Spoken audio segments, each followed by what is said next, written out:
This video was brought to you by Brilliant. This might be the most iconic logo in the world, but despite being the world's most dominant sports brand, Nike are in trouble right now. Since 2021, their stock price has fallen from nearly $180 a share to lows of almost $70.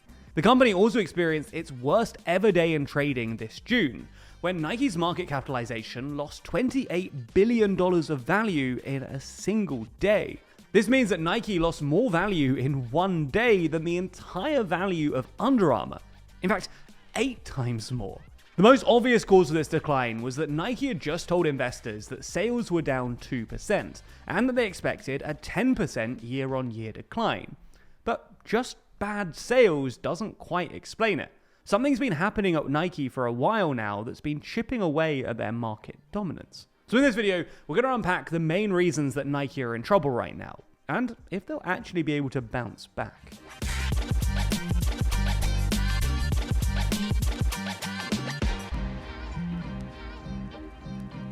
If you haven't already, please consider subscribing and ringing the bell to stay in the loop and be notified when we release new videos.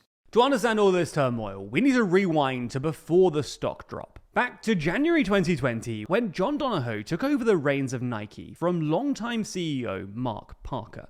Parker had been CEO since 2006, but his legacy went back way further than that, with him starting as a footwear designer and product tester all the way back in 1979. Now, Parker's tenure at Nike certainly wasn't flawless, but he was widely regarded as a good steward of the company, not only increasing its value and sales, but truly understanding the product. While at the helm, Parker spearheaded the company's digital transformation, growing Nike's e-commerce business from just over $1 billion in 2014 to $5.2 billion by 2019, with online sales jumping by 48% between 2018 and 2019 alone. So when it came to replacing Parker, Nike clearly wanted to lean further into digital, with them selecting John Donahoe. And Donahoe was seemingly a good fit for this. While he didn't have Parker's category expertise, he'd previously been the chief executive of eBay and ServiceNow, as well as chairman of the board at PayPal. This guy might not know footwear like Parker, but he certainly looked like he'd know how to sell it. As such, Donahoe set ambitious targets for what he described as the company's consumer direct acceleration, aiming to reach a point whereby 50% of all sales were direct to consumer. And to be fair, this was a pretty reasonable strategy. As I said at the start of the video, Nike is one of the world's most powerful brands, so they argued that customers will be willing to come directly to them. If true, that's great news. Selling in wholesalers means sharing your profits with those companies, while selling in your own brick-and-mortar stores is better, as you get to keep all of the revenue. But selling online is even better than that, as you don't have to pay expensive landlords for that premium retail real estate. Not only that, Nike has also always thrived by understanding its customer. So the hope was that by going directly to consumers, they'd be able to learn more about their customers, allowing them to collect more data and optimize further. So, with online sales rising and confidence in the brand's own D2C stores growing, Nike began to cut back on their wholesale partnerships even before Donahoe's arrival. But that being said, Donahoe's consumer direct acceleration strategy certainly didn't slow them down, with them cutting ties entirely with some of the US's biggest sports wholesalers. And even the partners they maintained saw their contracts cut and access to Nike apparel reduced. To offset these cutbacks, Nike simultaneously massively increased its own footprint, launching 5 global concept stores and 4 apps to better connect with consumers and pull them into the Nike ecosystem. And initially, this strategy did seem to work, even if I don't really know what a global concept store is. Not only were sales from their online channels up significantly, breaking $10 billion by 2021, but the proportion of sales coming from these online channels also reached 23% by 2022. Now, this was obviously largely fueled by the pandemic, but Donahoe was confident that even once lockdowns ended, people continued to primarily buy online. And to be fair, Nike's ambition to move online did make sense. Lots of businesses were pivoting to digital. Consumers were expressing increased preference for the convenience offered by online shopping. The Nike brand is arguably strong enough to push consumers wherever they want to sell, and increased data collection for Nike could prove massively useful. The problem was, though, they just moved too quickly.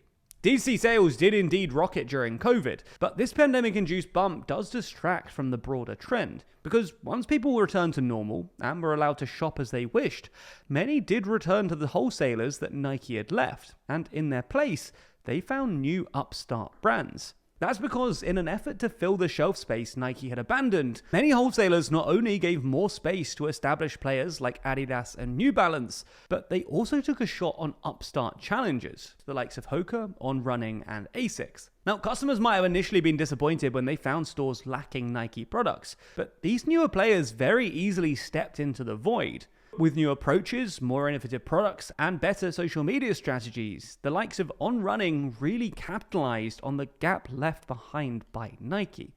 This was a fatal misstep from Nike because it opened up two of their greatest vulnerabilities. Nike has always led when it came to elite athletes and marathon runners, but these new running brands have been allowed in because Nike took their eye off the ball when it came to these more casual runners. Following pandemic-induced fitness kicks, many consumers decided to go with the more exciting and cheaper shoes from Nike's competitors, like those featuring On's Swiss-designed cloud tech or Hoka's incredibly cushioned designs. Failing to innovate in this space meant that when Nike pulled back from these marketplaces in favor of their own channels, consumers felt little need to chase Nike, happy with the more exciting and innovative products offered by their rivals. That's not just true in running shoes either. In order to boost sales, Nike has also been relying on their old classic designs like Jordans and Dunks. They have had some success here, offering new versions and colorways of the classics. But again, this isn't innovation. As such, the success quickly dried up as the novelty of new designs wore off and fashion moved on, especially for younger consumers who don't feel the same nostalgia associated with many of Nike's classic designs, many of which were first popularized well before they were even born. And this isn't just a US phenomenon either. Their latest stock slump was also driven by bad news from their Chinese business, where despite still holding strong brand preference among consumers, Nike are beginning to struggle. Now, this is in part due to macro issues outside of their control, like the weakening of Chinese consumer confidence and struggles between China and the West. But it's also because, like in the US, Nike has allowed domestic upstarts to begin eating their lunch. This isn't a Nike-specific issue, though. Other Western brands like Starbucks and Apple have also seen their Chinese dominance slip in recent months, as tensions rise and Chinese consumers begin favoring domestic brands. In fact, we've also reported on both of these stories in recent videos, links in the description, so be sure to check them out. And while you're there, subscribe for more business news updates. Now, Nike does have a plan to turn all of this around. They're supposedly boosting their innovation strategy, a term they use an astonishing 24 times during their latest earnings call, so they must be serious about it. They're also adding new products for more price-sensitive consumers to push out the likes of On Running and Hoka. They've also brought back former executive Tom Petty to head up their marketplace partnerships. The thing is that all of these changes will take time. Donahoe has already said that he doesn't expect these changes to show up in Nike sales until the middle of 2025. And the question really is if the market has the patience to wait for Nike to cross the finish line. What do the world's best politicians have in common? They're all willing to learn something new every day. And if you think that sounds too hard or too time-consuming or just too overwhelming for you to do, then you haven't tried out Brilliant.org. Brilliant is where you learn by doing, with thousands of interactive lessons in maths, data analysis, programming, and AI.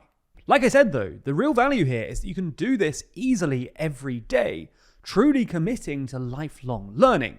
Slowly over time, you'll not only pick up skills or get better at maths, but you'll also feel the satisfaction that comes with bettering yourself and staying ahead. For instance, if like many world leaders, you want to get better at handling finances, you might want to check out the ton of new data science content that Brilliant have just released, all of which uses real-world data to train you to see trends and make better informed decisions.